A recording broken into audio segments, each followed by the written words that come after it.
जस्या प्रसादान्न गति कुतोऽपि ध्यायं स्तुवंस्तस्य यशस्त्रिसन्ध्यं वन्दे गुरो श्रीचरणारविन्दं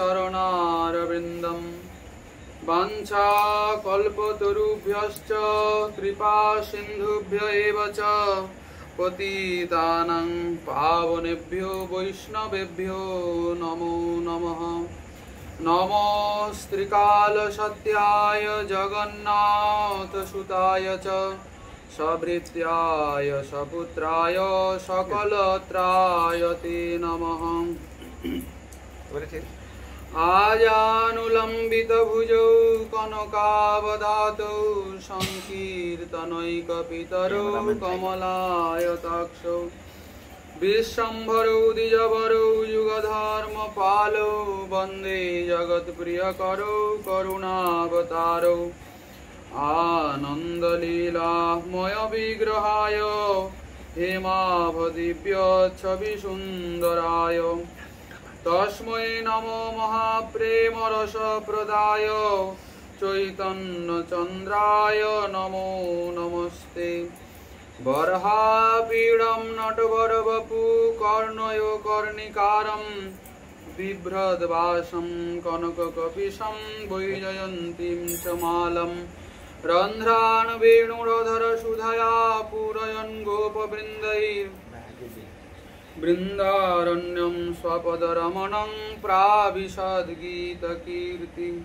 हे कृष्ण करुणा सिंधु दीनबंधु जगत्पते गोपेश गोपिकाकांत राधाकांत नमोस्तुते। तप्त कांचन गौरांगी राधे वृंदावनेश्वरी वृषभानुसुते देवी त्वां नमामि हरिप्रिये। वृंदायै तुलसी देव्यै प्रियायै केशवस्य च कृष्ण भक्ति प्रदे देवी सत्यवत्यै नमो नमः। नमो धर्माय महते नमो कृष्णाय वेधसे ब्राह्मणेभ्यो नमस्कृत्यं धर्मान् वक्षे सनातनान्। मूकं करोति वाचालं पुंगुं लङ्घयति गिरिं यत्कृपातमहं वन्दे परमानन्दमाधवम्। नारायणं नमस्कृत्यं नरं चैव नरोत्तमं देवीं सरस्वतीं व्यासं ततो जयमुदीरयेत्। जय रूप सनातन भट्ट रघुनाथ श्रीजीव गोपाल भट्ट दास रघुनाथ। এই ছয় গোস্বামীর করি চরণ বন্দন যাহা হইতে বিঘ্ন নাশ অভীষ্ট পূরণ। দুর্গমে পথিবিন্ধস্য স্থলোৎপাদ গতির্মুহু সকৃপা যষ্টিদানেন সন্ত সন্তমবলম্বনম।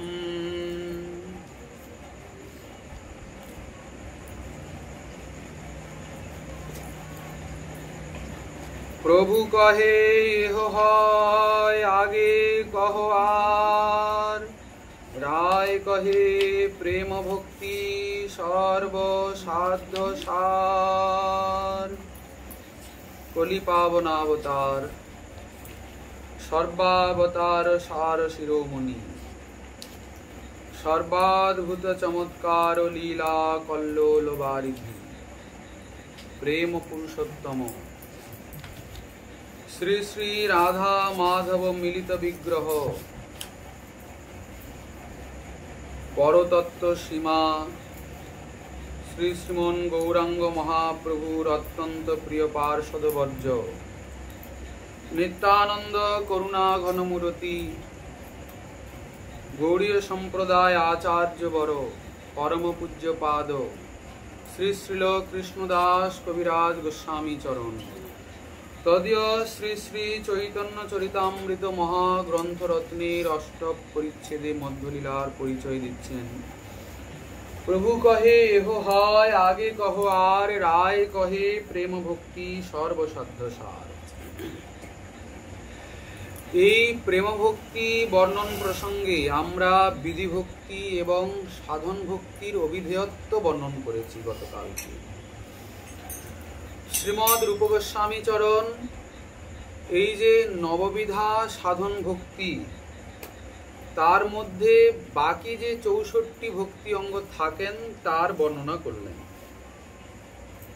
তার মধ্যে গুরু পাদাশ্রয়, দীক্ষা, শিক্ষা, গুরু সেবন আদি বর্ণনা করেছেন এবং শেষে বলছেন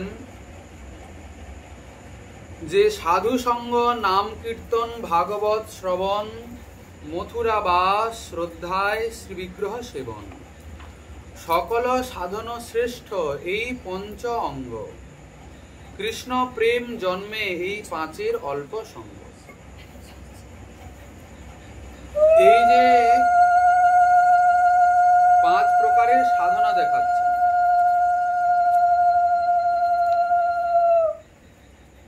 সাধু সঙ্গ, নাম কীর্তন, ভাগবত শ্রবণ, মথুরা বাস, শ্রদ্ধায় শ্রীবিগ্রহ সেবন।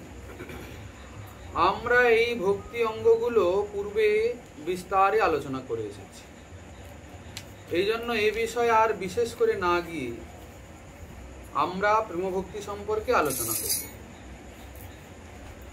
গোস্বামীপাদ বললেন এক বিধিভক্তি আর এক রাগানুগা ভক্তি। এই রাগানুগা ভক্তিরই নামান্তর প্রেমভক্তি। আচ্ছা, বিধিভক্তিটা কি? সে ঐশ্বর্য জ্ঞান নিয়ে। রাগানুগা ভক্তি মাধুর্য জ্ঞানে। ভগবানের যে নরবধ লীলা, ওইটাই মাধুর্য। আর ভগবান যে বিভু, অনন্ত, তিনি যে অসীম, উনি যে পরতত্ত্ব সীমা, এসব ওনার ঐশ্বর্যের জ্ঞানের কথা। তবে শ্রীমন মহাপ্রভু আমাদের মাধুর্য নিষ্ঠ হতে বলেছেন। উপাসনাটা কিসের? মাধুর্য। এই ঐশ্বর্য মাধুর্যের তত্ত্বটিকে শ্রীমৎ বিশ্বনাথ চক্রবর্তী চরণ তার শ্রী শ্রী রাগবর্ত্ম চন্দ্রিকায় বিশেষভাবে বর্ণনা করেছেন। আগে ঐশ্বর্য মাধুর্যের ভেদ না বুঝলে, ঐশ্বর্য কি জিনিস, মাধুর্য কি জিনিস, ভগবানে কোন সময়ে কিভাবে ওটা প্রকট হচ্ছেন, ওটা না বুঝলে আপনি আপনার আরাধ্য তত্ত্বকে নিরূপণ করতে পারবেন না। আপনার যিনি ইষ্ট শ্রীমন মহাপ্রভু যাকে করে দিয়ে গেছেন, তাকে নিরূপণ করতে পারবেন না ঐশ্বর্য মাধুর্যের ভেদটাকে না বুঝলে। কেননা যেহেতু শ্রীধাম বৃন্দাবন সর্বধাম মুকুটমণি এবং স্বয়ং ব্রজেন্দ্র নন্দন গোলকাধিপতি, তিনি স্বয়ং ভগবান। তো সেই জন্য স্বয়ং ভগবানেই সমস্ত ঐশ্বর্য এবং সমস্ত মাধুর্য একেবারেই বিরাজমান থাকবে। কিন্তু যেহেতু আমাদের ভজন পরম্পরা মাধুর্যনিষ্ঠ, তাহলে ভগবানে তো ঐশ্বর্য থাকবেই, কিন্তু ঐশ্বর্য মাধুর্যকে সেখানে নিরূপণ করব কি করে? ভগবান এত বড় বড় ঐশ্বর্যকে ব্রজে প্রকট করেছেন, তো যদি আমরা বিষয়টাকে উপলব্ধি না করতে পারি, তাহলে হয়তো দেখা গেল আমাদের চিত্তটা কখনো ঐশ্বর্যের দিকেও চলে যাচ্ছে। 6 দিনের শিশুটা এত বড় পুতনাটাকে স্তন্যপান করার ছলে প্রাণটাকেই টেনে নিল। এটা কি সামান্য কথা? যেমন তেমন কথা? কখনোই সামান্য কথা নয়। সাধারণ কোনো নর শিশু কোনোভাবেই কিন্তু 6 দিনের বয়সে এরকম একটা মহারাক্ষসীকে মারতে পারবে না। রাক্ষসী মারার দূরের কথা, যে বিষ মিশিয়ে পুতনা এসেছিল, ওই বিষটাকে আঘ্রাণ মাত্র করে 6 দিনের শিশু মৃত হয়ে যাবে। হবে কি হবে না? কিন্তু শ্রী ভগবান অচিন্ত শক্তির অধীশ্বর, এই জন্য বিষ তো তার কিছু করতেই পারলো না, বরং পুতনার প্রাণটাই গেল। এভাবেই তৃণাবর্ত, অঘাসুর, বকাসুর, অরিষ্টাসুর, কত বড় বড় সব অসুরকে তিনি বধ করলেন। আবার দেখুন, কোনো অস্ত্র ছাড়াই। অস্ত্র ধারণ করেছেন ব্রজে? ব্রজে বলা যায় একটাই অস্ত্র, তা হলো তার বাঁশি। সেই বাঁশিটা, সেই অস্ত্র প্রয়োগ করে কোনো অসুর টসুর বধ করেননি। সেই অস্ত্র প্রয়োগ হয়েছে গোপিকাগণের প্রাণ হরণ করার জন্য। একথা গোপিকাগণ শ্রীমুখেই বর্ণন করেছেন। যাক, সেটা আলাদা বিষয়। সেদিকে আমরা এখন যাচ্ছি না।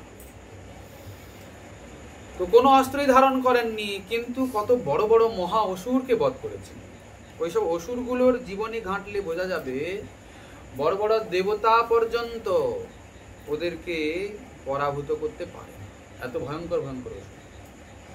তার মানে বোঝা গেল শ্রী ভগবান ব্রজে সব থেকে বড় বড় ঐশ্বর্য প্রকট করেছেন।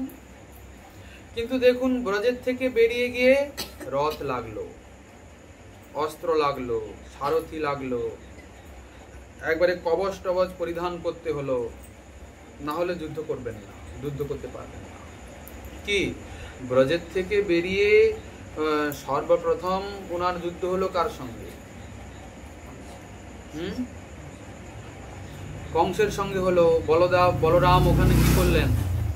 হাতির দন্ত ভেঙে নিয়ে একদম জরাসন্ধের সঙ্গে যখন যুদ্ধ করবেন, তখন কি রথ আকাশ থেকে নেমে আসলো, দুজনের দুটো রথ নেমে আসলো, সারথি আসলো, দুজনের আয়ুৎসব আসলো সঙ্গে, কবচ পরিধান করলেন, জুতা পায়ে দিলেন, রাজবেশ পরিধান করলেন। ব্রজে তো এসব কিচ্ছু ছিল না। ব্রজে তো আমাদের শ্যামসুন্দর জুতো পর্যন্ত পায়ে দেন। কেননা ওখানে নরবত লীলা, কৃষ্ণের যতেক খেলা, সর্বোত্তম নরলীলা, নরবপু তাহার স্বরূপ। গোপবেশ বেণুকর নবকিশোর নটবর, নরলীলার হয় অনুভব। আমাদের শ্রীমন মহাপ্রভু যখন রঘুপতি উপাধ্যায়ের সঙ্গে সাক্ষাৎকার করলেন, রঘুপতি উপাধ্যায় যখন মহাপ্রভুর কাছে মহাপ্রভুকে দর্শন করার জন্য এলেন, তিনি একটি কৃষ্ণলীলার গ্রন্থ করেছেন। তো শ্রীমন মহাপ্রভু আবেশে তা শুনতে চাইলেন। তো সেখানে তিনি বর্ণন করছেন কি, সারা জগতের লোক তো অনেককে বন্দনা করে, শ্রুতি স্মৃতির আশ্রয় নেয়, মহাভারতের আশ্রয় নেয়, অনেক সব বড় বড় দেবী দেবতার আশ্রয় নেয়। বলছেন আমি কিন্তু অন্য কারোর আশ্রয় নেব না। কে বলছেন? রঘুপতি উপাধ্যায় লিখেছেন। আমি কার আশ্রয় নেব? বলছেন আমি সেই নন্দ মহারাজের আশ্রয় নিলাম, নন্দ মহারাজের শরণাগত হলাম। বলি কি কথা, নন্দ মহারাজ কি ভগবান নাকি? বলছেন না না, এই জন্য আশ্রয় নিচ্ছি, অহমিহ নন্দনং বন্দে যস্যালিন্দে পরম ব্রহ্ম। যার উঠানে, যার বারান্দায় সাক্ষাৎ পরম ব্রহ্ম খেলা করছেন, তাহলে তিনি কি কোনো সাধারণ ব্যক্তি?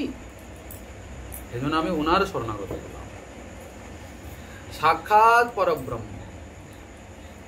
আচ্ছা, প্রভু জিজ্ঞাসা করছেন, আচ্ছা অনেক তো ভগবত স্বরূপ আছেন, তার মধ্যে কোন স্বরূপকে তুমি শ্রেষ্ঠ মনে করো? তখন রঘুপতি মহাশয় বললেন কি, শ্যামম এব পরম রূপম। কোন রূপটাকে শ্রেষ্ঠ মনে করি? শ্যাম রূপটাকে শ্রেষ্ঠ মনে করি। আচ্ছা, কেন শ্যাম রূপটাকে শ্রেষ্ঠ মনে করি? কেননা যত ভগবত স্বরূপ রয়েছেন সবই রসময়। কেননা ভগবান মানেই তো রস। কিন্তু রস হলেও কি হবে, সব ভগবানের সমস্ত রসের একত্রে অবস্থিতি নাই, কেবলমাত্র ব্রজেন্দ্রনন্দন ছাড়া। ব্রজেন্দ্রনন্দনই একমাত্র রসিকেন্দ্র চূড়ামণি, রসরাজ,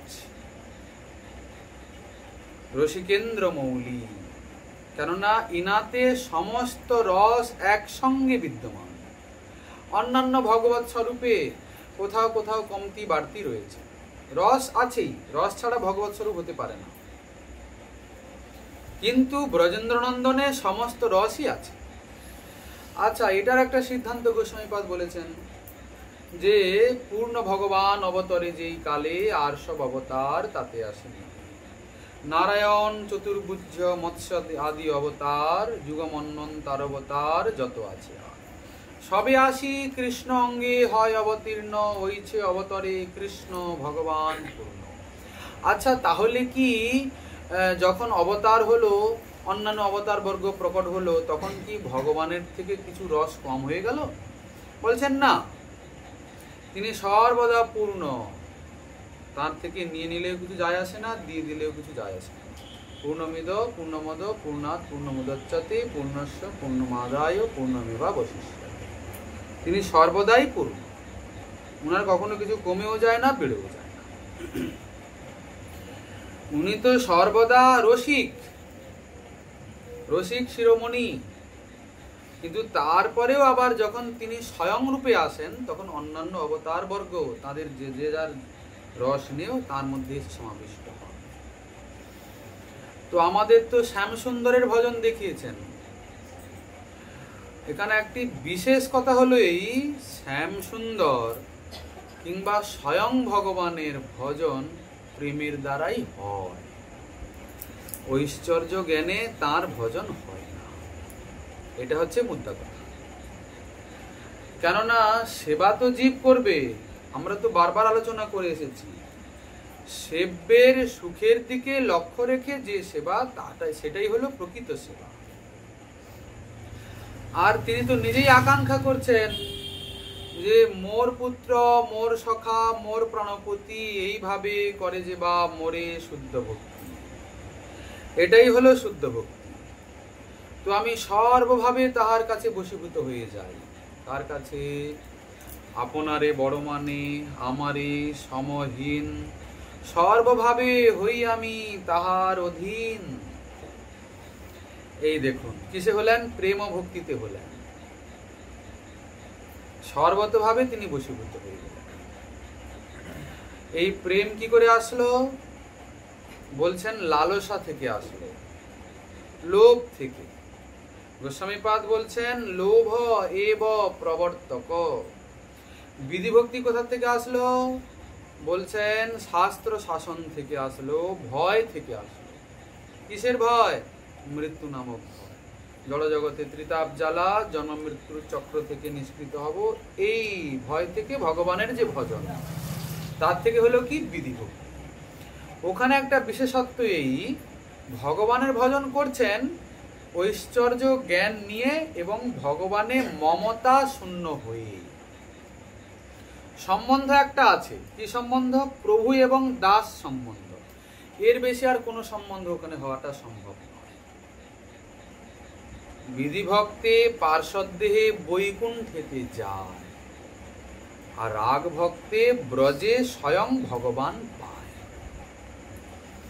এবার একটা কথা হলো গিয়ে, আপনি ভগবানের থেকে পেতে চান না ভগবানকে পেতে চান? ভগবানের থেকে কি পেতে চান? কৃপা পেতে চান। আচ্ছা, যদি আমি ভগবানকে পেয়ে যাই, ভগবান যদি আমার হয়ে যায়, তাহলে আর ছোট মোটো কিছু পাওয়ার থাকলো কি? ভগবানের থেকে যদি চাই, কি চাইবো?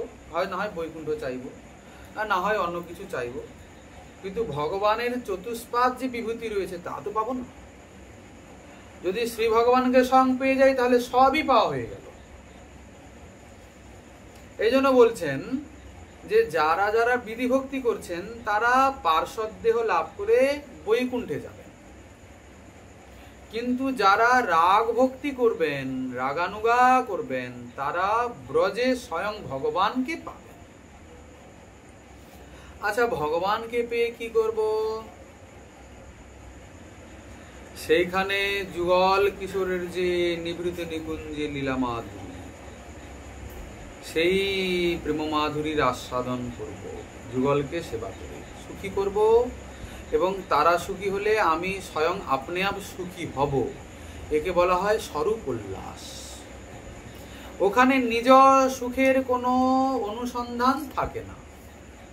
বলে দেখো, এত কষ্ট করব, দিন রাত কষ্ট করব, দিন রাত সেবা করব, আর নিজে সুখী হব না? এ কেমন কথা হয়ে গেল?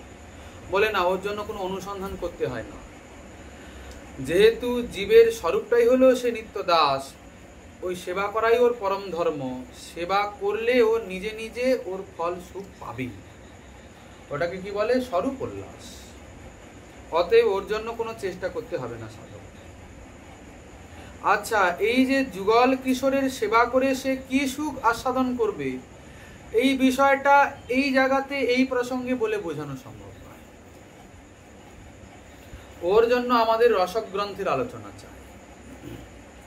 শ্রী শ্রী রাধারস সুধানিধি, বিলাপ কুসুমাঞ্জলি, উৎকলিকা বল্লরী, স্তবাবলী, স্তবমালা আদি গোস্বামীপাদগণের এইসব রসক গ্রন্থগুলো আলোচনা করলে বোঝা যায়। আমরা যে বিষয়টা নিয়ে আলোচনা করে চলেছি, ওটা তো সাধ্য সাধন তত্ত্বের নির্ণয় করা চলছে। আর যে রসের আস্বাদনের আমরা কথা বলছি ওটা এই প্রেমভক্তি রাজ্যে যত রকমের ভাব রয়েছে, যত রকমের প্রেমভক্তির জাতি রয়েছে, ওর অত্যন্ত চরম সীমায় বিরাজমান। ওর পরে আর কোনো সাধনা, আর কোনো সাধ্য থাকে না। এই জন্য গোস্বামী পাদ এই প্রেমভক্তিকে আবার কয়েকটি ভাগে বিভক্ত করছে। তবে প্রেমভক্তি আসলে কোথা থেকে? লোভ থেকে। লোভ এব প্রবর্তন। লোভটা কি করে হবে? বলছেন তত্তদ ভাব আদি মাধুর্যে শ্রুতে ধীর্য প্রদীক্ষতে নাত্র শাস্ত্রং ন যুক্তিঞ্চ তৎ লোভোৎপত্তি লক্ষণম। তত্তদ ভাব আদি মাধুর্যে, তত্তদ মানে যারা শ্রীকৃষ্ণে প্রেমভক্তি করেন এমন যারা, তারা কারা? বলছেন তারা ব্রজবাসীরা। বিরাজন্তিম অভিব্যক্তং ব্রজবাসী জনাদিষু। ব্রজবাসীতে যেটা স্বাভাবিক। কেন ব্রজবাসীতে স্বাভাবিক? কেন ব্রজবাসীগণ ভগবানের স্বরূপ শক্তির থেকে উৎপন্ন হয়েছে।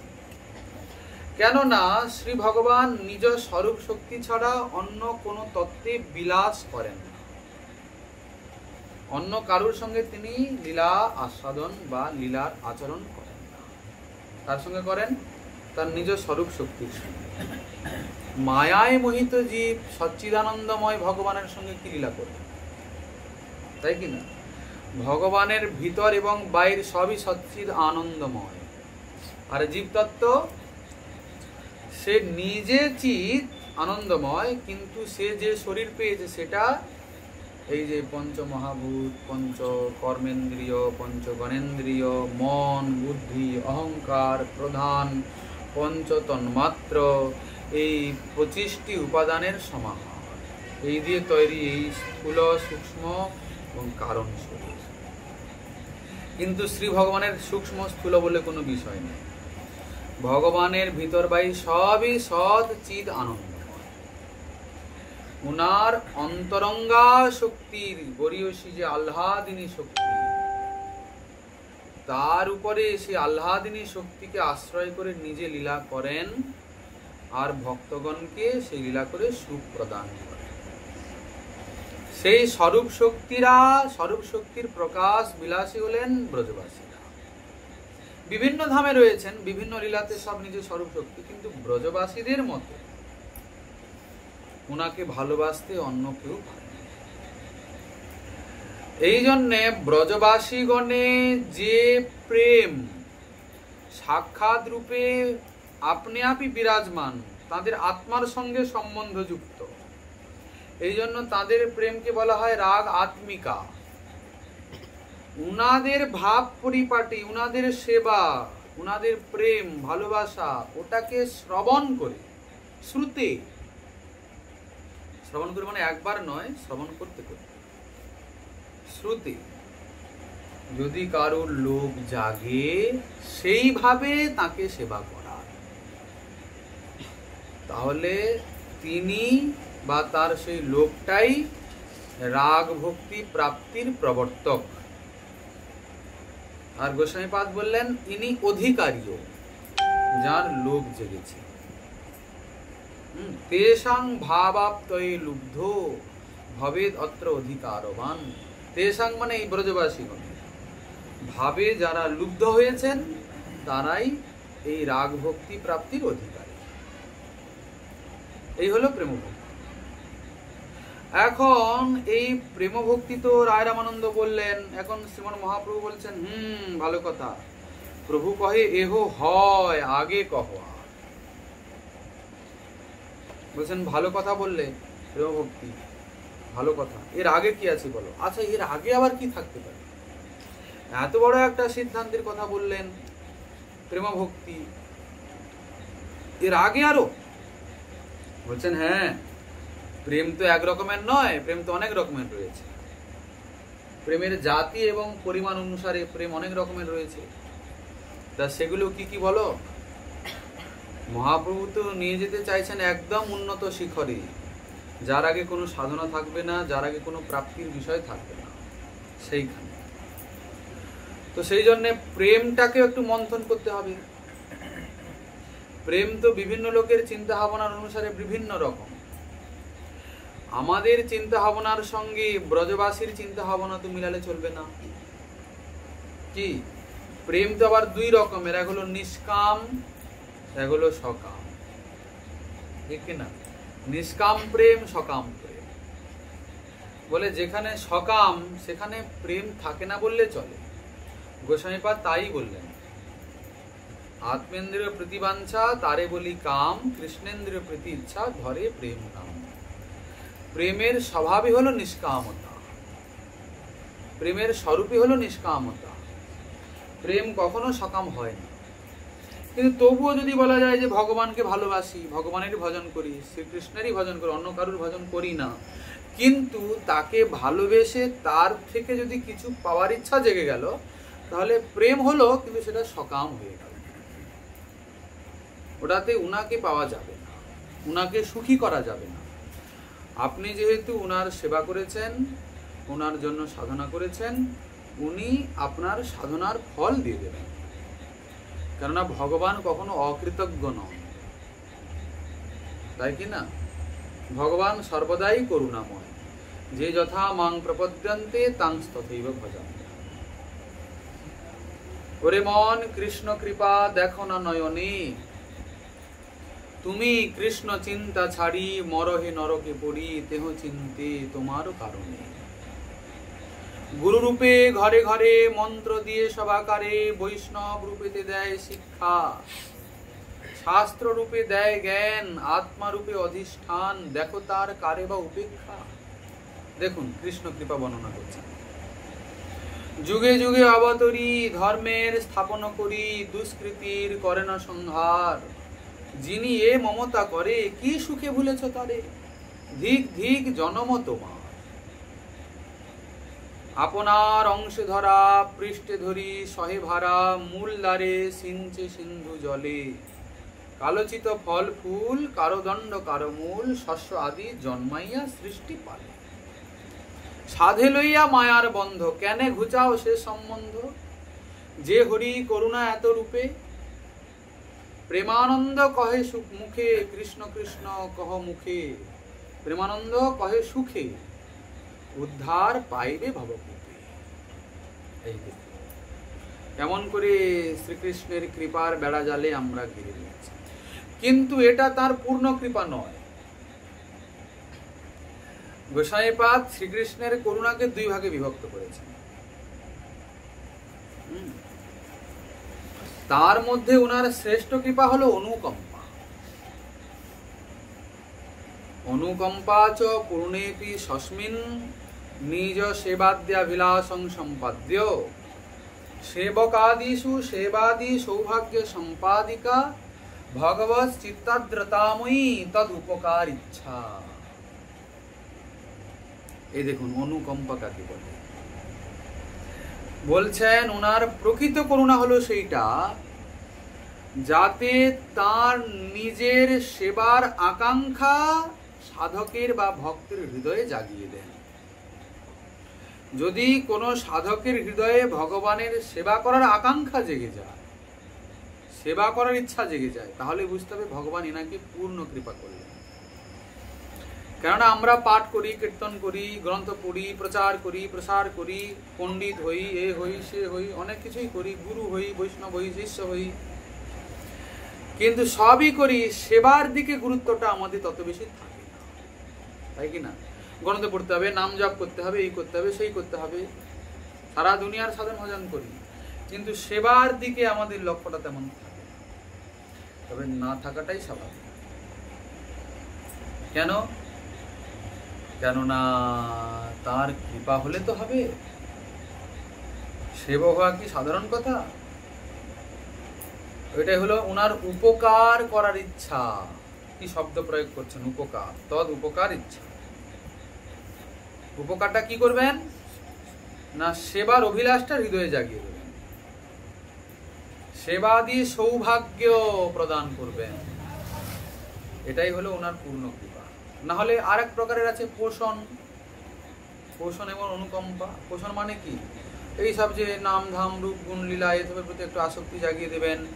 আপনার সাধনার যেরকম করেছেন সেই হিসাবে আপনাকে তত্ত্ব ফল প্রদান করে দেবেন,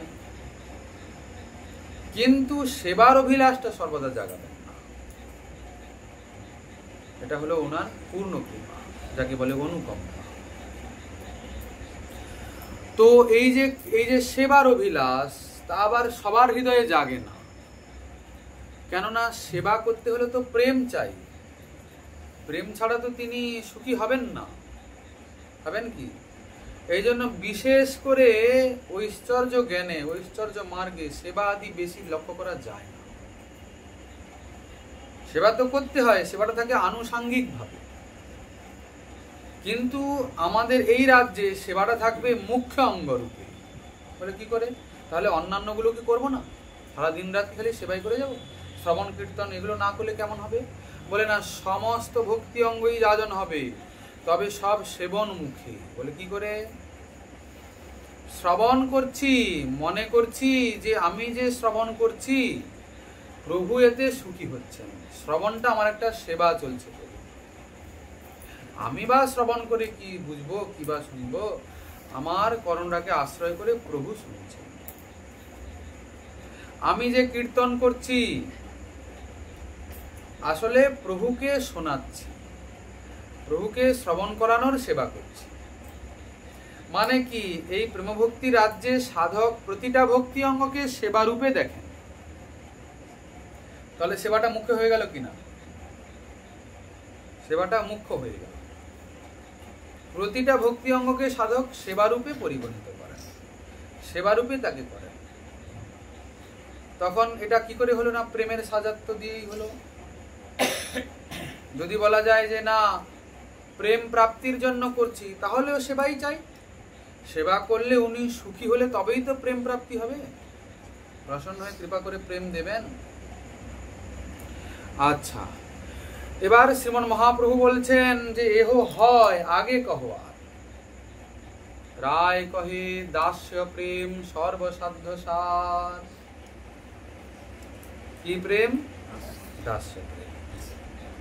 আচ্ছা, এমনিতে রসের বিচারে বা প্রেমের বিচারে দেখতে গেলে 5টিকে মুখ্য ধরা হয়: শান্ত, দাস্য, সখ্য, বাৎসল্য, মধুর।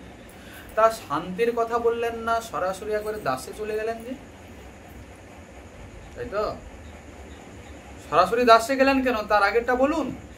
বলছেন না। শান্তির ব্যাপারটা কি? কৃষ্ণ নিষ্ঠা আছে, কৃষ্ণ বিনা তৃষ্ণা ত্যাগ আছে, কিন্তু কৃষ্ণে মমতা নাই, মমতা শূন্য। এই জন্য তাকে প্রেমভক্তিতে ধরা গেল না। শান্ত রস এইভাবে পরম ব্রহ্ম পরমাত্মা জ্ঞান প্রবীণ শান্ত রস। তা সেখানে কি? ঐকান্তিক কৃষ্ণ নিষ্ঠা, কৃষ্ণ ছাড়া কিচ্ছু বোঝে না, কৃষ্ণ বিনা তৃষ্ণা ত্যাগ, কিন্তু কৃষ্ণকে পরব্রহ্ম রূপে দেখে। পরম ব্রহ্ম তিনি, সাক্ষাৎ ঈশ্বর, তাকে সেবা করতে হবে, ভজন করতে হবে। এই কিন্তু হা হা হা, এখন বোধহয় তার খিদা লেগে গেল, এখন বোধহয় তাকে খুব গরম লাগছে, এই সব ভাবনাগুলো ওনার মধ্যে থাকে। কেন? পরম ব্রহ্ম, তাঁর আবার কি ক্ষুধা লাগে? তিনি তো আপ্তকাম, আত্মারাম, তার কোনো কামনাও নাই, বাসনাও নাই, কোনো ক্ষুধা নাই, কোনো তৃষ্ণা নাই, কোনো নিদ্রা নাই, কোনো আলস্য নাই। এই জ্ঞান নিয়ে কৃষ্ণে যে একদম ঐকান্তিক নিষ্ঠা, তাকে বলে শান্ত, শান্ত রস। ওই জন্য ওটাকে বাদ গেল, ওটাকে প্রেমভক্তির মধ্যে ধরা হয়নি। দাসের মধ্যে কিঞ্চিত মমতা আছে, প্রভুর সুখের দিকে তার লক্ষ্য থাকে। দাস্য প্রেমের উদাহরণ স্বরূপে গোসাইপাদ নিয়েছেন হনুমানকে। হনুমানের চরিত্র দেখুন কেমন, কি সুন্দর, তাই কি না? কেমন করে প্রভুতে সেবানিষ্ঠ। সেবা ছাড়া হনুমান কিছুই বোঝে না। বোঝে কি? দিন রাত রামচন্দ্রের সঙ্গে থাকবে। আর কেমন ইষ্টনিষ্ঠা, ঐকান্তিক ইষ্টনিষ্ঠা। শ্রীনাথে জানকী নাথে চাভেদ পরমাত্মনি তথাপি মম সর্বস্বম রাম কমললোচন। তিনি জানেন যে শ্রীনাথ জানকীনাথ সব একই স্বরূপ, তবুও আমার প্রাণ সর্বস্ব আমার জানকী বল্লভ শ্রীরামচন্দ্র, অন্য কারোর দিকে আমি তাকাতে পারবো না, অন্য কারোর দিকে লক্ষ্য করতে পারবো না, কারোর ভজন করতে পারবো না। ঠিক তো? তো দাস্য প্রেম যদি করতে হয় তাহলে হনুমানের দিকে লক্ষ্য রাখতে। কেমন করে ইষ্টনিষ্ঠা? ওখানে রাবণ বধ হলো, ওর পরে হলো কি, রানী মন্দোদরীর গলায় একটা নবরত্নের হার ছিল। রাবণ তো বিভিন্ন জায়গা থেকে ওই সব অপহরণ করে এনে তার রানী মন্দোদরীর গলায় পরিয়েছে নবরত্নের হার, কি সুন্দর ঝকঝকে। তো এবার রাবণ বধ হলো, বিভীষণ করলেন কি, সেই নবরত্ন হারটা মন্দোদরীর থেকে নিয়ে আর প্রভু রামচন্দ্র, এখন প্রভু বলছেন কি, এত সুন্দর হার আমি বা করবো কি, মা সীতার গলায় পরিয়ে দিয়েছেন, ওটা মা সীতার গলায় শোভা পায়। তো এদিকে হয়েছে কি, ওনারা ফিরলেন অযোধ্যাতে, রাম রাজা হলেন, আর সীতামা বাম দিকে অবস্থান করলেন সিংহাসনকে আলো করে, বিশাল বড় রাজসভা বসছে। তো প্রভু চিন্তা করলেন যে দেখো, আমার এই আজকে সীতা উদ্ধারের পেছনে, রাবণ বধের পেছনে সব বন্ধু বান্ধব যারা এসছেন তারা সবাই সহায়তা করেছেন, এনাদেরকে কিছু পুরস্কার দেওয়া হবে। তো সবার নাম ডেকে ডেকে ডেকে ডেকে সবাইকে পুরস্কার দেওয়া হচ্ছে, যে যেরকম যে সেবা করেছে, যেটা যার যোগ্য। জাম্বুবান, সুগ্রীব, নল নীল, অঙ্গদ, তারপরে আবার সেই যে ওখানকার যে নিষাদরাজ, গুহক, হ্যাঁ, যেখানে যেখানে যারা যারা ছিলেন সবই সেখানে রয়েছেন, সবাইকে উপযুক্ত উপযুক্ত যে যার যেটা দিচ্ছেন। এদিকে এবার হনুমানের পালা এলো, হনুমানকে কি দেওয়া যায়? তখন রামচন্দ্র বলছেন, আচ্ছা সীতে, এই হনুমানকে কি দেওয়া যায় বলো দেখি। বলে, ইয়ে যে প্রকারে আমাদের সেবা করেছে, যে প্রকারের সেবা, সে তো পায়ে নিচেই বসে আছে হাত জোড় করে, প্রভু আজ্ঞা করবেন আর সঙ্গে সঙ্গে দৌড়াবে, একে তো যেমন তেমন বিষয় দেওয়া যাবে না। মা সীতার হঠাৎ নজর পড়লো ওই নবরত্নের দিকে, আহা হা হা, এই যে প্রকারের সেবা করেছে যেমন তেমন তো দেওয়া যাবে না, এই নবরত্নটাই এই হনুমানকে গলার থেকে খসিয়ে হনুমানের গলায় পরি। এখন হনুমান তো নবরত্নের হার পেয়ে দিশেহারা হয়ে গেছে, বারবার দেখছে, এই করে দেখছে। আচ্ছা, দেখতে দেখতে দেখতে দেখতে সিংহাসনে গিয়ে বসেছে নিজে, দিয়ে ওর অন্যদিকে কোথাও নজর নেই। অনেরা কত হয়ে হুল্লোড় করছে, অনেরা দেখছে দেখো হনুমানের কি ভাগ্য, নবরত্নের হারটা পেল। অনেকে ধন্য ধন্য করছেন, অনেকে জয়ধ্বনি করছেন, এসব হচ্ছে, কিন্তু হনুমানের কোনো দিকেই ভ্রুক্ষেপ নেই। হঠাৎ সবাই দেখছে কি, ওই নবরত্নের হারটাকে গলার থেকে ছিঁড়ে আর হাতে নিয়ে এরকম করে দেখছে, বলে কি করছে এটা। আর দেখতে দেখতে করে কি, একটা একটা মতিকে দাঁতে নিয়ে ভাঙছে, হায় হায় হার এরকম খুলে দেখছে, এ কি, এই দেখো লোকে কি আর সাধে বলে বানরের গলায় মুক্তার হার, এই বানরের গলায় মুক্তার হার শোভা পাচ্ছে না। অসন্তুষ্ট হচ্ছে সবাই, করে কি বানরটা। আরে হনুমান, তুমি কি করছো? তুমি মায়ের দেওয়া এত সুন্দর উপহারটাকে তুমি অসম্মান করছো কেন? হনুমান তো কোনো কথাই বলে না, ও তো ভাঙছে আর দেখছে, ফেলে দিচ্ছে। এদিকে রামচন্দ্র সীতামাতা অবাক হচ্ছেন, বলি করে কি বেটা, এই বেটাকে এত ভালো জিনিস দিলাম আর এত মূল্যবান জিনিসটাকে বলে নষ্ট করে দিচ্ছে। তার তো কোনো দিকেই নজর নেই, দেখছে কয়েকটা ভাঙা হয়ে গেল।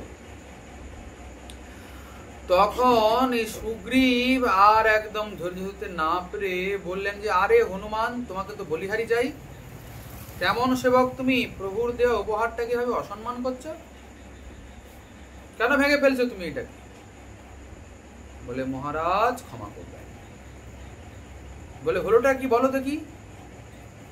বলে, আসলে কি জানেন তো, যে বিষয় আমার রাম নাই সেটাকে আমি গ্রহণ করে রাখতে পারি না।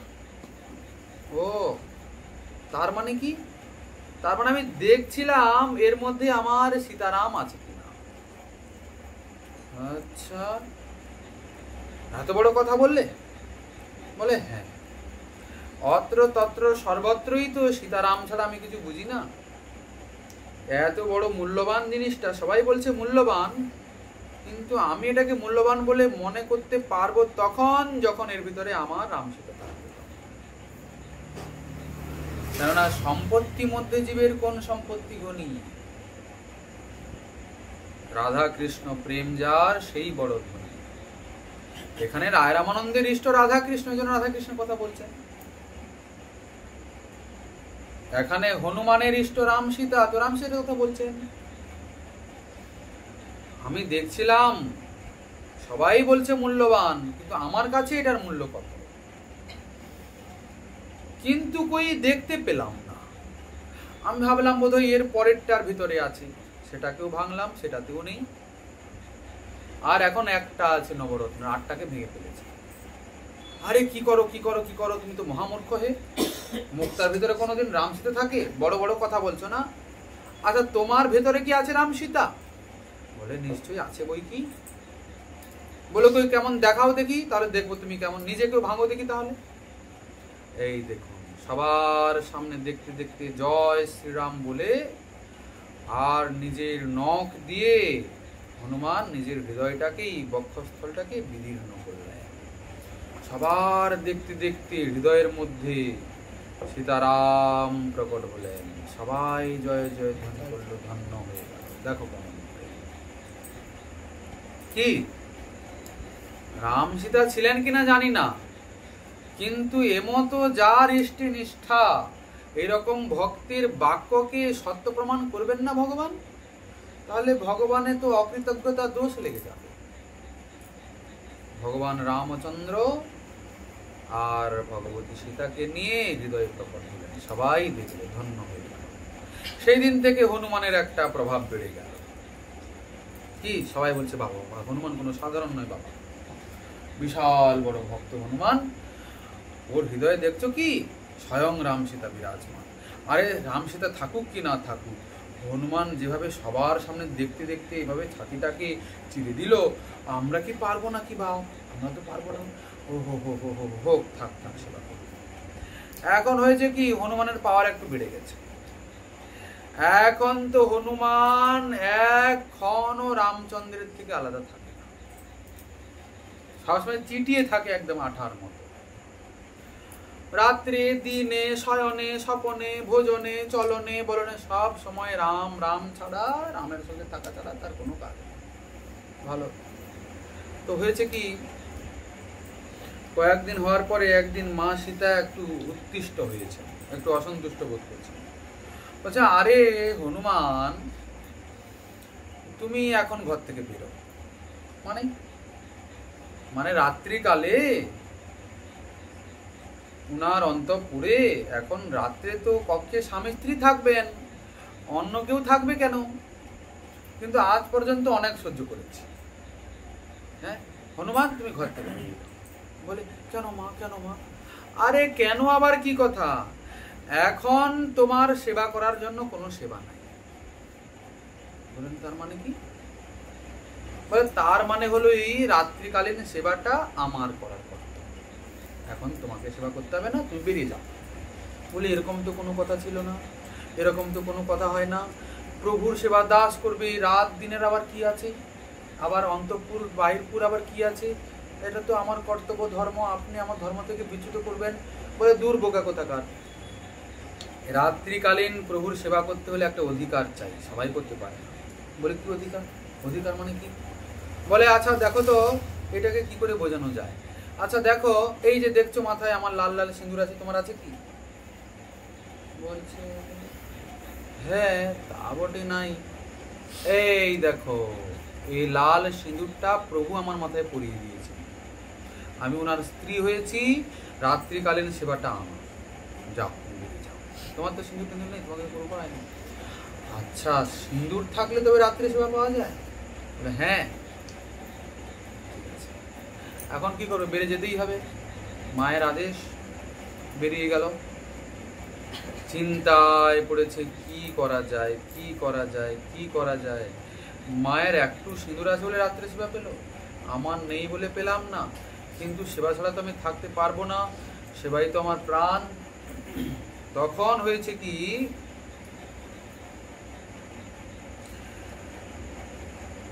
এক বালতি সিঁদুর এনে জলে ধুলে আর একদম গোটা গায়ে ঢেলে দিয়েছে।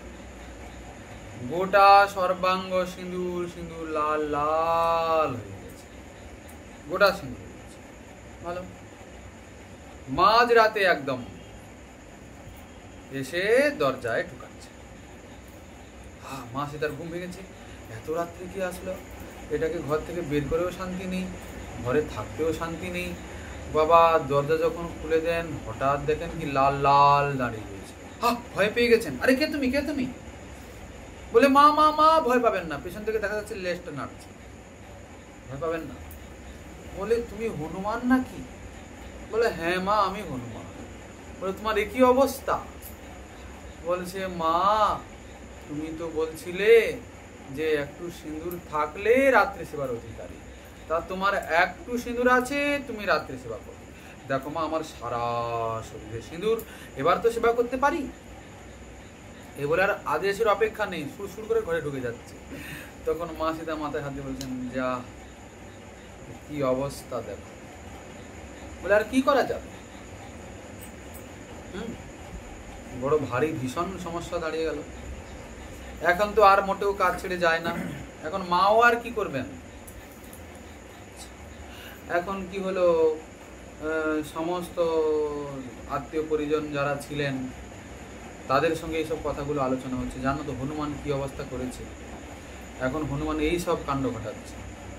কিন্তু এভাবে তো চলতে দেওয়া যায় না, তাই কি না? সবাই মিলে তখন একটা বিচার করলো, মিটিং করলো। হনুমান তখন ওখানে নেই, হনুমান তো প্রভুর কাছে। তো সবাই মিলে বিচার করছে, আচ্ছা দেখো প্রভুর কত সেবা হয় সারাদিনে রাত্রি, একটা লিস্ট করো তো। একটা বড় করে লিস্ট করা হলো, প্রভুর 24 ঘন্টায় শ্বাস প্রশ্বাসে যা যা সেবাগুলো হয় দিয়ে করলো কি, এক একটা সেবা এক একজনকে ভাগ করে দিয়ে দিল। এই লক্ষণ শত্রুঘ্ন তারা সব করলো। বলছে আরে হনুমানের তো কিছু সেবা বলে, বলে তাকে সেবা দেওয়া হবে না বলে তো এই কাজ করা হবে। আচ্ছা দাঁড়াও, কালকে আসুক দেখা যাবে। এই হনুমান শোনো এদিকে। বলে কি না, দেখো এখন থেকে আমরা একটা নিয়ম করেছি, প্রভু তো কেবল তোমার একার নয়, আমাদের সবার, সবারই সেবা করার অধিকার আছে। অতএব প্রভুর কি কি সেবা হয় সেইগুলো আমরা একটা ফর্দ তৈরি করেছি, তাতে আমরা লিখেছি, এবং এক একটা সেবা এক একজনকে আমরা দিয়ে দিয়েছি। হ্যাঁ, অতএব তোমাকেও বিষয়টা জেনে রাখা ভালো। আচ্ছা আচ্ছা আচ্ছা আচ্ছা আচ্ছা, আমার কি সেবা, আমার কি সেবা, আমি কি সেবা করবো? আমার সেবার আবার কেন লিখবেন, আমি তো একদম প্রভুর সঙ্গেই থাকি। বলে না সেটি আর হচ্ছে না। বলে মানে? বলে আমরা প্রত্যেকটা সেবা লিখে দিয়েছি। আচ্ছা আচ্ছা পড়ে শোনান দেখি। একটা একটা সেবার নাম বলা হলো, একজনের নাম বলা হলো, দেখা গেল পুরো লিস্ট শেষ হয়ে গেল, হনুমানের নামটা ঘোষণা করা হলো না। আচ্ছা আমার নামটা তো বললেন না? বলে না বলিনি। ও আচ্ছা আচ্ছা, আমি সবসময় থাকবো বলে? বলে না সেজন্য তোমার নাম বলিনি, মানে তোমার কোনো সেবাই নাই, আজ থেকে তোমার কোনো সেবা নাই। বলে তা কি করে হয়? সেবক সেবা ছেড়ে কি করে থাকবে? বলে দেখো সেবা তো যা ছিল সবাই ভাগ বাটোয়ারা করে নিয়ে নিয়েছে, এখন সেবা না থাকলে তুমি পাবে কি? এখন যাও যাও বেরো। হায় হায় হায়, সমস্যা হয়ে গেছে। এখন হনুমান ভাবছে কি করা যায়, সেবাই তো আমার প্রাণ, জল ছাড়া যেমন মাছ থাকে না, আমিও তো তেমনি সেবা ছাড়া থাকতে পারবো না, কি করি? অনেক চিন্তা ভাবনা করি, অনেক চিন্তা ভাবনা করি। আচ্ছা যেই জন কৃষ্ণ ভজে সে বড় চতুর, চতুরতা কিসে করবে? সেবাতে। অনেক চিন্তা ভাবনা করে মাথায় একটা বুদ্ধি আসে। বলে আচ্ছা দেখুন আপনারা সব সেবা লিখেছেন, একটা সেবার কথা লেখেননি তো। বলে কি? যখন প্রভু হাই তুলবেন তখন যে চুটকিটা বাজাতে হয়, ওটা তো আপনারা লেখেননি। যদি চুটকি বাজানো না হয় তাহলে তো প্রভুর হয়ে থাকবে। সবাই মাথা চুলকাতে আরম্ভ করেছে, বলে দেখো কাণ্ড, এই তো ভারী কথা বললো। বলে ও সব তোমাকে চিন্তা করতে হবে না, ওটা কোনো সেবা নয়, যাও তুমি যাও, বেরিয়ে যাও, ও চুটকি তোমাকে বাজাতে হবে না, আমরা কেউ বাজিয়ে দেবো। যখন হাই তুলবে, যখন যে কাছে থাকবে সে চুটকি বাজিয়ে দেবে, ও নিয়ে তোমাকে মাথা ব্যথা করতে হবে না, তুমি বড় চিটিয়ে থাকো, যাও। এখন মনের দুঃখে হনুমান করবে কি, সবাই মিলে ধাক্কা দিয়ে বের করে দিয়েছে। এখন গাছের গোড়ায় এখানে ওখানে বসে চোখের জল ফেলছে হনুমান, সেবা ছাড়া থাকবো কি করে। এদিকে রাত্রিকাল উপস্থিত, শয়ন কক্ষে প্রভু শয়নে আছেন, মা সীতা কাছাকাছি আছেন, এই দুজনের কি কথাবার্তা হচ্ছে। হঠাৎ প্রভু হাই তুলেছেন আর হা হয়েই থেকে গেছে। হায় হায় গো, মা সীতা বলছেন এ কি হলো প্রভু, এ কি হলো, মুখটা বন্ধ করুন। হচ্ছে না, মুখ বন্ধ হচ্ছে না, সমস্যা হয়ে গেল। চুটকি বাজাও, প্রভু ইশারা করছেন, প্রভু নিজে চুটকি বাজাচ্ছেন, মা সীতা চুটকি বাজাচ্ছেন, চুটকি বাজিয়ে বাজিয়ে হাত ব্যথা হয়ে গেল। আচ্ছা, খবর গেল পুরো রাজমহলে, সবাই এসে উপস্থিত, সবাই চুটকি বাজায়, কোনো প্রকারে বন্ধ হয় না। আরে কি হলো কি হলো কি হলো, সমস্যা হয়ে গেল, বিশাল বড় সমস্যা দাঁড়িয়ে গেল। আরে কতক্ষণ করে থাকা যায়। শেষকালে প্রভু ইশারা করছেন, আরে হনুমানকে ডাকো, হনুমানকে ডাকো, চুটকি বাজাতে হবে। দৌড় দে দৌড়, কি করা যায় আর। দেখে যখন হনুমান তো চোখের জলে, এবার নাকের জলে, মুখের জলে হচ্ছে। আরে হনুমান মহাশয়, তোমাকে আর এত কান্না করতে হবে না, তাড়াতাড়ি চলো। প্রভু করে আছে, বলে কেন কেন, আরে চুটকি বাজাবে, চলো। আমার প্রভু কি কষ্ট হবে। আর সঙ্গে সঙ্গে এসে যেই একটা চুটকি বাজাতে, শান্তি। এই দেখি সেবা কাকে বলে। এই জন্য উনি দাস্য ভক্তির আচার্য। গোপীপতি দাসে থো সখ্য। তবে হ্যাঁ, এখানে রায় রামানন্দ যে দাস্য প্রেমের কথা বলেছেন, এই দাস্য আর হনুমানের দাস্যের মধ্যে পার্থক্য আছে। হনুমান দাস্য ভাবের ভজন করছেন, কিন্তু হনুমানের ভিতরে প্রভুর প্রতি ঐশ্বর্যের ভাব রয়েছে। তিনি জানেন ইনি স্বয়ং ভগবান। ঐশ্বর্য জ্ঞানের দাস্য। তবে মহাপ্রভু যে দাস্য প্রেমের কথা শুনছেন, ওটা ঐশ্বর্য না, ওটা মাধুর্যের দাস্য, ওটা প্রেম থেকে আসছে। তবে হনুমানে যে রামচন্দ্রের প্রতি কোনো মমতা নাই তা নয়, মমতা আছে, সম্বন্ধবোধ, কিন্তু ব্রজের দাস্যের মতো নয়। ব্রজের যে দাস্য প্রেম, ওটা কখনো ঐশ্বর্য ভাব নিয়ে নয়, ভগবান জ্ঞানে নয়। বলে তাহলে দাস্য প্রেম হলো কি করে? ব্রজের দাস্যরসের ভক্ত হলেন রক্তক, পত্রক, তারা কিন্তু ভগবান মনে করে কৃষ্ণ সেবা করেন না। তারা মনে করেন ইনি আমাদের নন্দ মহারাজের পুত্র, নন্দ তো মহারাজ, তার পুত্র, আমরা তার সেবক, আমরা রাজকুমারের সেবা করছি, আমরা কোনো ভগবানের সেবা করছি না। হ্যাঁ, এই হচ্ছে ব্রজের মধ্যে আর ব্রজের বাইরের মধ্যে পার্থক্য। এটা বিচার করে চলতে হবে। ব্রজের প্রেম, ব্রজের বাইরের প্রেমের মধ্যে পার্থক্য রয়েছে। এই যে মাধুর্য, ওর কেবলমাত্র ব্রজেই অবস্থিতি, ব্রজের বাইরে মাধুর্য অত্যন্ত সীমিত। তবে আবার সব ভগবত স্বরূপেও নাই মাধুর্য। ব্রজের মধ্যে শ্রীবৃন্দাবনে মাধুর্যের সিন্ধু, দ্বারকা মথুরায় সে মাধুর্যের নহে এক বিন্দু। ব্রজের মধ্যে যেভাবে মাধুর্য রয়েছে, সেই মাধুর্য ব্রজের বাইরে এক বিন্দু নয়। আচ্ছা, এই যে মাধুর্যের কথা বলা হচ্ছে কেন? শ্রী ভগবানের 3 স্বরূপের মধ্যে মাধুর্যই হলো সর্বশ্রেষ্ঠ স্বরূপ। যতক্ষণ না ভক্তের মধ্যে, সাধকের মধ্যে ভগবানের মাধুর্য জ্ঞান হচ্ছে, মাধুর্য তত্ত্বের উপলব্ধি হচ্ছে, ততক্ষণ ভগবানকে সঠিকভাবে জানা কিন্তু হচ্ছে না, জানা যাচ্ছে না। সাধন ভজনের পরিপাকে যতক্ষণ না সাধক মাধুর্য আস্বাদনের দিকে লক্ষ্য রেখে সাধন না করছেন, ততক্ষণ তার সাধনটা প্রেমভক্তির হচ্ছেও না। সাধককে কিন্তু ভগবানের মাধুর্য আস্বাদনের দিকে লক্ষ্য রেখেই সাধন করতে হবে। আর শ্রী ভগবান অনন্ত মাধুর্য ধারণ করেছেনও সেই জন্য, ভক্ত যাতে আস্বাদন করতে পারে। কিন্তু এখন প্রশ্ন হচ্ছে সেই মাধুর্য আস্বাদনের উপায়টা কি? শ্রীজীব গোস্বামীপাদ বলছেন মাধুর্যম প্রেমৈক আস্বাদ্যতম।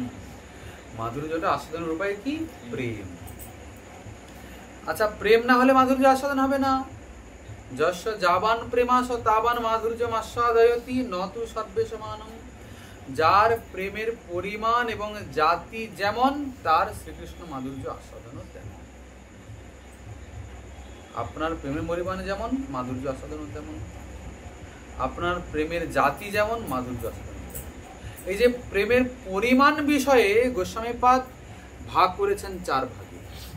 এরকম এক হলো পরম অনু, এক হলো আপেক্ষিক নিউনাধিক্যময়, এক হলো মহান, এক হলো পরম মহান।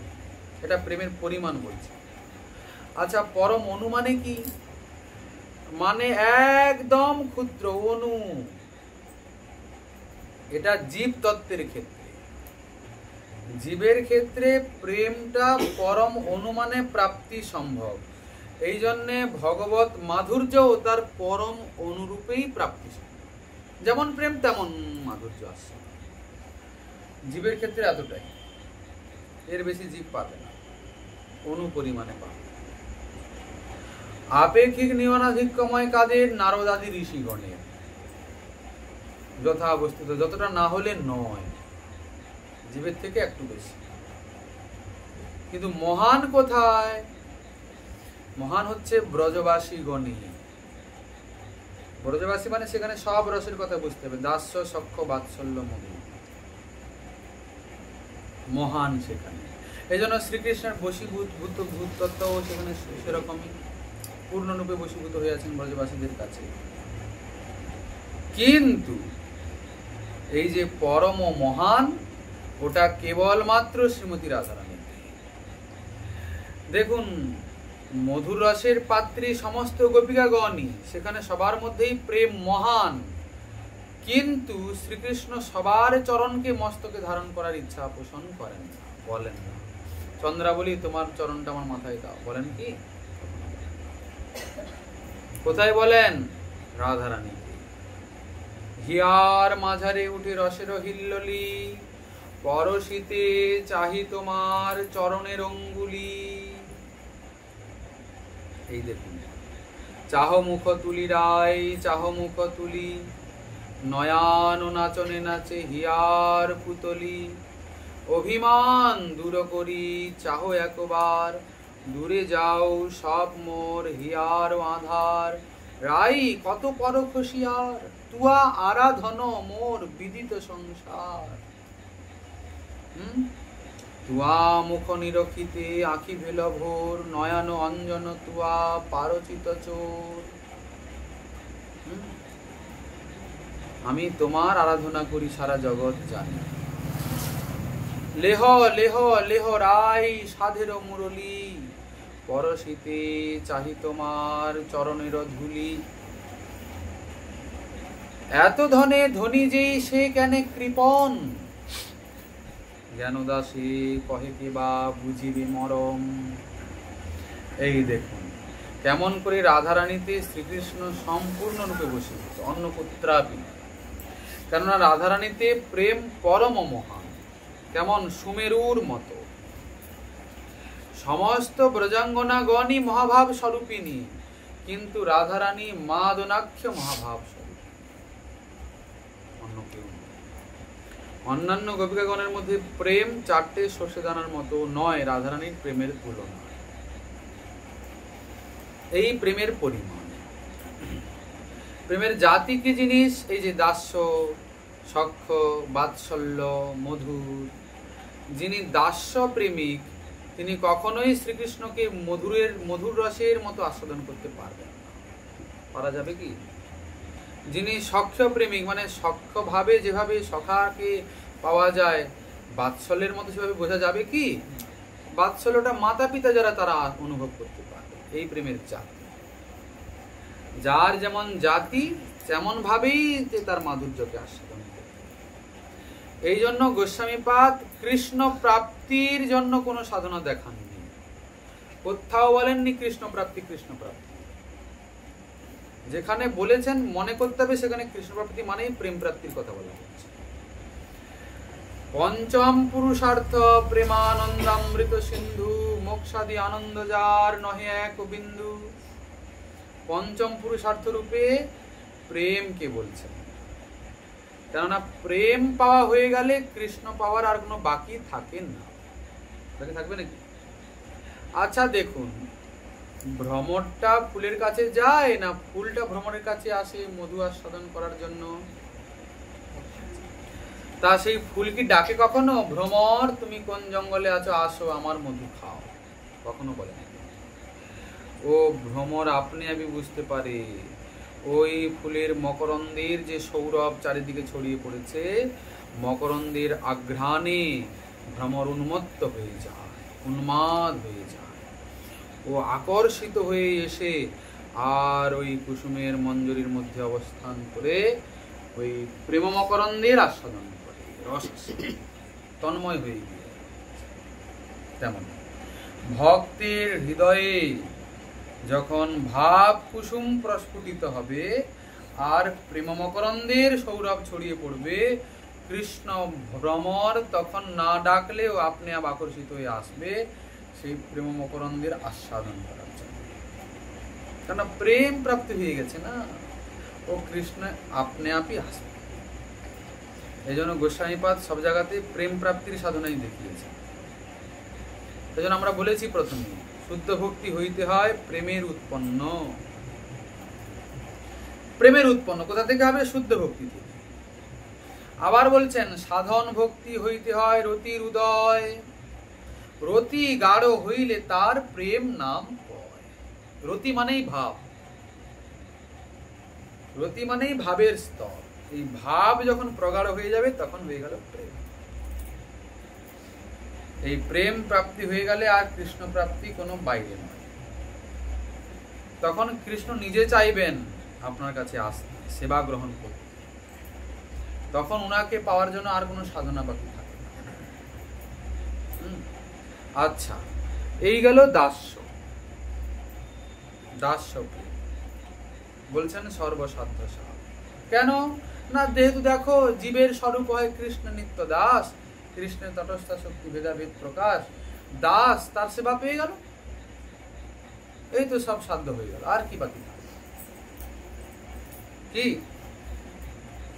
আচ্ছা, একজন ব্যক্তি তার চাকরের কাছে কতটা বশীভূত? বলছেন কতটা? যতটা লেনদেনের মধ্যে পড়ে ততটা। একজন অফিসের মালিক তিনি তার সেবকের কাছে, তার বন্ধুদের কাছে, তার মাতা পিতার কাছে, তার প্রিয়তমার কাছে, কার কাছে কতটা বশীভূত, কতটা কাকে মান্যতা দেন? বলছেন দাস্য যারা, মানে যারা সেবক, তাদের কাছে অত্যন্ত কম। কি? তাদের সাথে কাজকর্ম নিয়েই মতলব, এর বেশি তাদের কোনো অধিকার নেই। দাস কখনো সখার মতো আচরণ করতে পারবে না। পারবে কি? প্রভু কহে এহ হয় আগে কহ আর। কোনটা হয়? দাস্য প্রেম। এর আগে কি আছে বলো? রায় কহে সখ্য প্রেম সর্বসাধ্য সার। কি প্রেম? সখ্য প্রেমটা সর্বসাধ্য সার। কেমন করে? আচ্ছা দেখুন, হনুমান উচ্ছিষ্ট খায় প্রভু, খায় তো? সে উচ্ছিষ্ট খাওয়াতে পারবে কি প্রভুকে? বলে কদাপি। কে উচ্ছিষ্ট খাওয়াতে পারবে? যারা তার সব খাবে, খাওয়া। হনুমান কাঁধে চড়াবে প্রভুকে, কিন্তু প্রভুর কাঁধে চড়তে পারবে কি? ওটা সখ্য প্রেম। এই সখ্য প্রেম সম্বন্ধে যাবতীয় আলোচনা যদি শ্রীমৎ মহাপ্রভুর কৃপা হয় আবার আগামীকাল রইল আসন্ন আকাঙ্ক্ষা। আজকে হরি কথা রাখা হলো এখানেই।